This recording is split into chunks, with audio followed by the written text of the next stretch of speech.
I have this itch, and I never, ever give up. Daniel Ek became an online entrepreneur when he was 14. His greatest success came a decade later when he and a colleague created Spotify. This company, Google, sounded pretty cool. This is back in 1998, so I applied for a job there, and they kind of said, hey, come back when you have a college degree. So I said, screw them, I'm going to build a better search engine. Can't be that hard.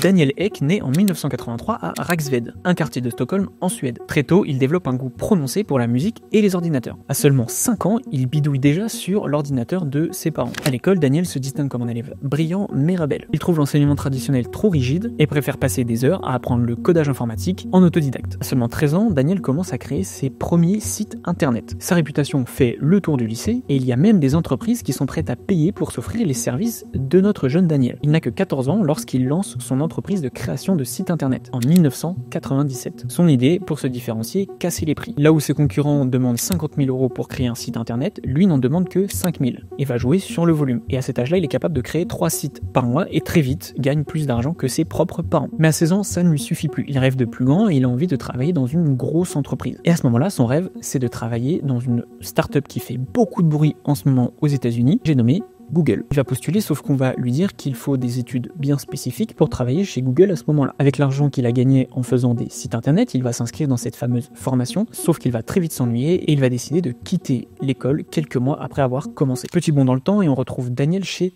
Tradera, une plateforme qui permet de vendre et d'acheter du matériel d'occasion. C'est un peu le Bon Coin suédois. Ça lui permet d'avoir une expérience en entreprise et de gagner un salaire constant tous les mois, de façon à aider sa mère qui est dans le besoin. Sauf que son envie de travailler chez Google reprend. Il se dit que maintenant qu'il a un peu plus d'expérience en tant que salarié, il devrait pas avoir de difficulté à faire ses preuves chez Google. Donc il postule, recalé, encore une fois, parce qu'il n'avait pas fait d'études supérieures. Vert de rage, il décide de se venger et de pirater l'algorithme de référencement de Google pour faire apparaître Tradera en top des résultats sur 600 requêtes concernés. Donc en gros, n'importe quelle personne qui taperait par exemple acheter un canapé d'occasion tomberait en premier sur Tradera. Et lui sur le coup, il voit pas le mal. Il se venge et il permet à l'entreprise dans laquelle il travaille d'être référencé de façon bien plus puissante sur Google. La nuit passe et le lendemain, il retourne au boulot tout content de son action. Mais forcément, l'entreprise ne veut pas s'attirer les foudres de Google, qui est quand même un géant américain, et demande à Daniel de réparer ce qu'il a fait. Sauf que pour notre ami, c'est la goutte de trop. Il en a marre de pas être pris au sérieux, alors il démissionne et va s'enfermer chez lui. Alors, littéralement, pendant 1 an, il ne va plus sortir de chez lui. Et il ne sort plus de chez lui parce qu'il s'est fixé un objectif. 1 an pour lancer et revendre son entreprise. Il travaille sans relâche, sans sortir de chez lui, et nuit et jour, pour développer un programme capable de concurrencer Google. Ah oui, et j'avais oublié de vous dire aussi que quand il a quelque chose en tête, faut se lever de bonne heure pour le faire changer d'avis. Il en a encore gros sur la patate depuis son refus chez Google, alors il travaille beaucoup. Sauf qu'au bout de 6 mois, pas grand chose de concluant. Mais Daniel, il est animé par une profonde conviction. Il est persuadé que bientôt, tout sera numérique. Et c'est en ramassant la pile de courrier qui s'est amassée devant sa porte qu'il comprend. Les pubs, elles aussi, seront numérisées. Alors il crée un programme qui va cibler les utilisateurs et leur proposer des publicités adaptées sur Internet. Il vient alors de créer la publicité sur Internet. Sauf que c'est pas le carton qu'il attendait, parce que Daniel, il est très bon en développement, mais pas très bon en marketing. Sauf que ça, il en est conscient. Il va donc contacter lui-même TradeDoubler, une entreprise spécialisée dans le marketing numérique. Son unique but en les contactant, c'est de réaliser son objectif qu'il s'était fixé 1 an plus tôt, à savoir revendre son entreprise. Il va donc proposer à TradeDoubler d'acheter son logiciel. Et ça va marcher. Il va revendre son programme pour 100 millions d'euros. Du coup, après, il travaille pas.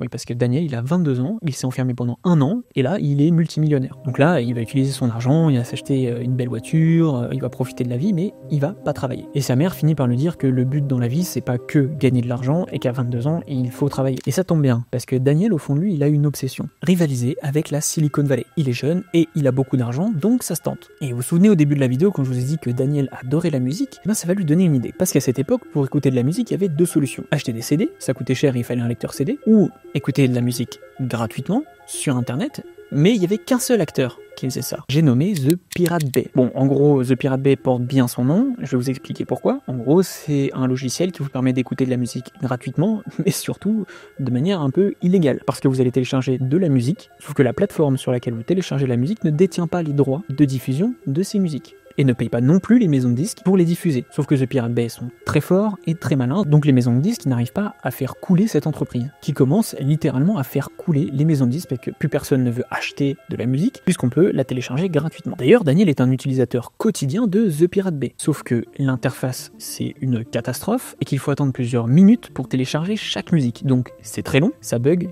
il y a beaucoup de pubs, et même quand on arrive à télécharger une musique, on n'est pas garanti que c'est la bonne. Sauf que vu que c'est les seuls, bah c'est les leaders. Et là, Daniel, il comprend. Ça y est, il a son idée, il veut concurrencer The Pirate Bay avec un logiciel beaucoup plus performant, beaucoup plus rapide, et qui respecte les artistes. Et en plus de ça, ça va très bien avec sa conviction personnelle que tout sera numérique demain, puisqu'on est en train d'assister à cette époque-là au déclin des maisons de disques, et se repose uniquement sur la vente de CD.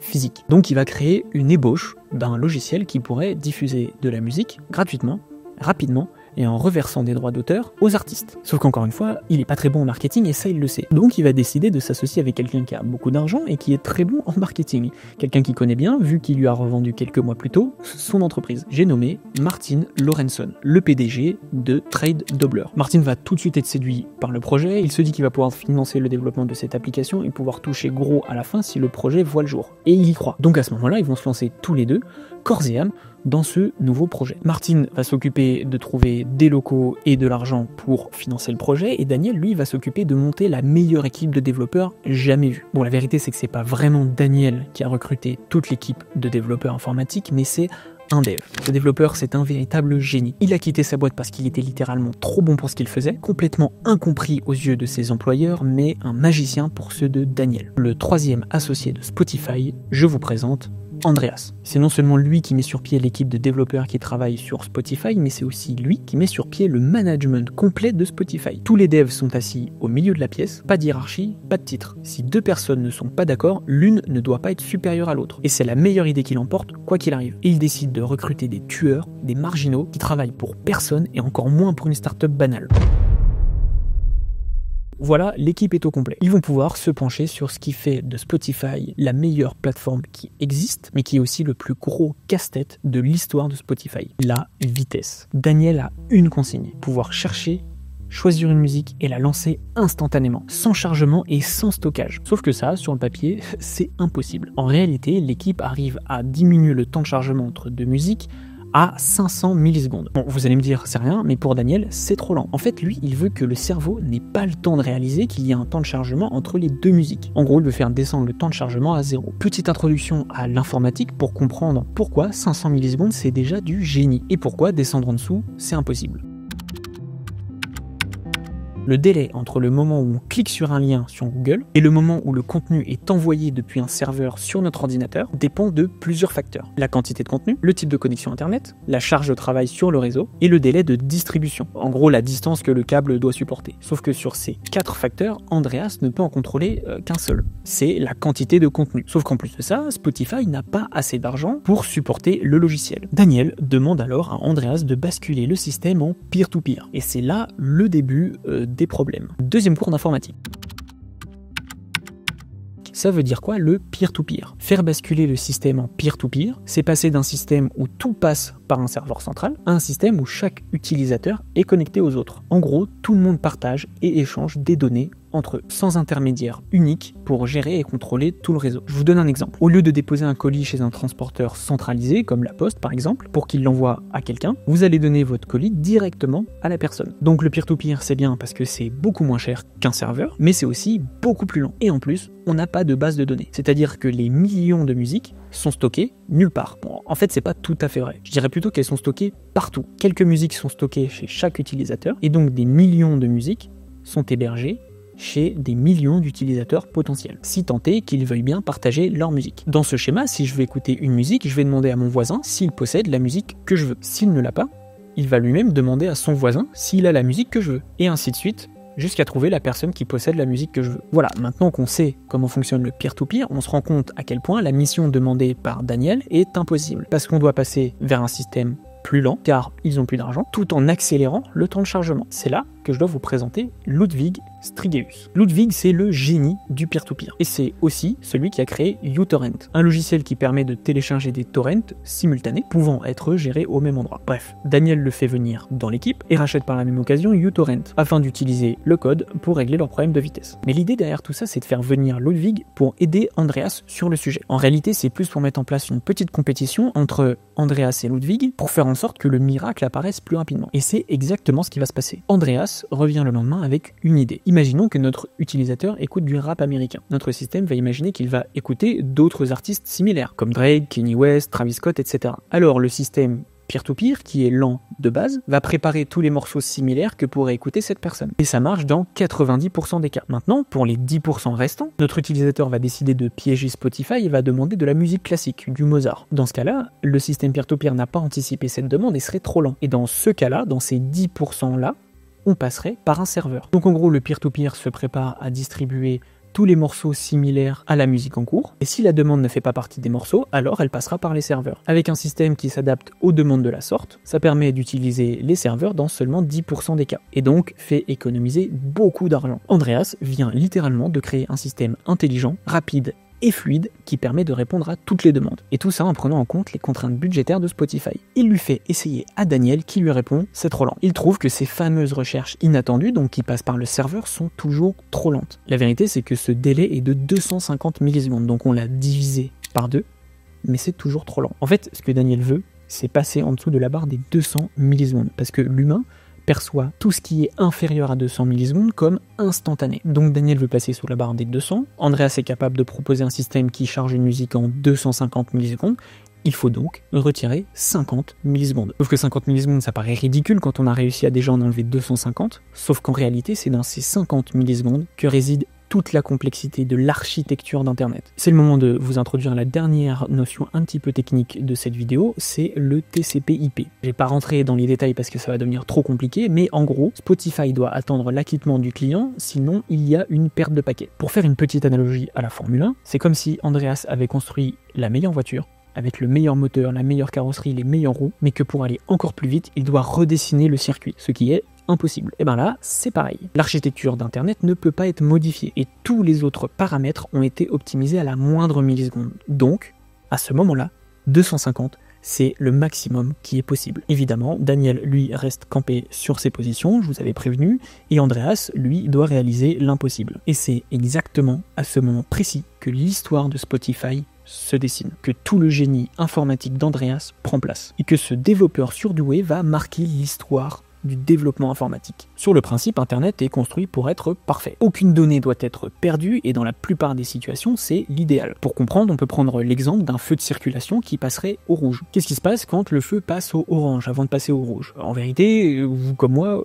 on aurait tendance à accélérer. Et bien la structure de base d'Internet, c'est que la donnée, elle s'arrête au orange. Parce que si jamais elle passe et qu'il y a un accident, la donnée est perdue. Et là, généralement, c'est un gros problème. On peut pas avoir une perte de données sur Internet. Sauf que dans le cas de Spotify, c'est pas un problème. Si des minuscules parties de la musique sont perdues dans l'accident, personne ne le remarquera. Ça sera complètement inaudible pour l'utilisateur. Donc, toute l'équipe de développeurs de Spotify se met au boulot pour implémenter ce schéma. Et ça va être littéralement les premiers à avoir pensé à ce système, à tel point qu'ils vont déposer le brevet. Ils viennent alors d'écrire leur propre chapitre dans l'histoire du développement informatique. Ils font tester à Daniel, résultat, ils trouvent ça parfait. Spotify, tel qu'on le connaît aujourd'hui, vient de naître. Sauf qu'il reste toujours le problème des maisons de disques, obtenir les droits musicaux. Et pour ce faire, Martin et Daniel vont recruter une avocate, Petra, une avocate qui travaille dans un des plus grands cabinets du pays. Pas gagné de débaucher quelqu'un pour participer à un projet qui n'a même pas eu le jour, mais de fil en aiguille, elle finit par accepter. Il faut dire que Martin Lorentzon sait se montrer très persuasif. Mais au final, c'est autre chose qui a convaincu notre avocate. Martin décide de lui faire essayer le lecteur pour se faire son propre avis. Elle se met assise, choisit une musique, appuie sur play et la musique se lance instantanément. Pas besoin de télécharger la musique et il n'y a presque aucun temps de chargement. Bon là, littéralement, elle était sciée. Et c'est quand elle a demandé combien de titres étaient disponibles sur Spotify que ça l'a achevé. Car bien évidemment, Martin a répondu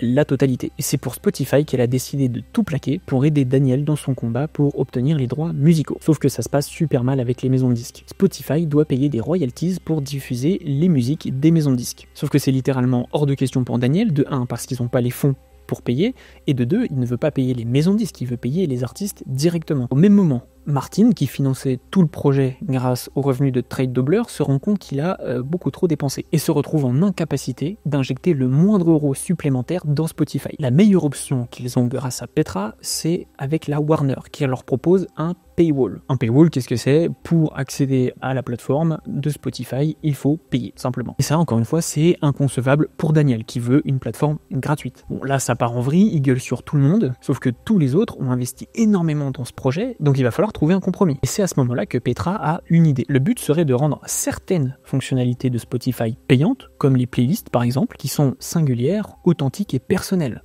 Chacun construit ses propres playlists, il passe du temps, et c'est quelque chose qui leur est cher à la fin, parce que très personnel. Et elle pense que les gens seraient prêts à payer pour créer et surtout pour garder leur playlist. Mais garder une version gratuite pour attirer des gens sur la plateforme. Sauf que les maisons de disques, et surtout Sony, qui à l'époque détient le plus grand nombre de droits musicaux, se rend compte que Spotify est très prometteur. Alors ils veulent plus, beaucoup plus. Leur condition pour céder les droits est de prendre possession de 50% de Spotify. Et c'est là qu'intervient un nouveau personnage, Ken Parks, un ancien collègue de Petra, spécialisé dans les droits musicaux. Leur but à tous les deux, c'est de convaincre Daniel de céder 15% des parts à Sony. Pour Daniel, c'est du délire, mais Ken lui fait comprendre qu'en acceptant ce deal, ça permettrait de faire entrer Spotify dans le game et que Sony aurait tout intérêt à les aider dans ce projet. Suite à ça, Ken décide de rejoindre définitivement l'équipe. L'avantage, c'est qu'il connaît tous les directeurs des maisons de disques. Et au final, il arrive à décrocher un contrat avec toutes les maisons de disques au nom de Spotify. Et c'est là le dernier virage que Spotify va parfaitement négocier. Daniel repense à son logiciel qu'il a vendu à Trade Doubler un peu plus tôt pour financer Spotify et va décider d'implémenter des publicités dans Spotify de façon à rendre la version freemium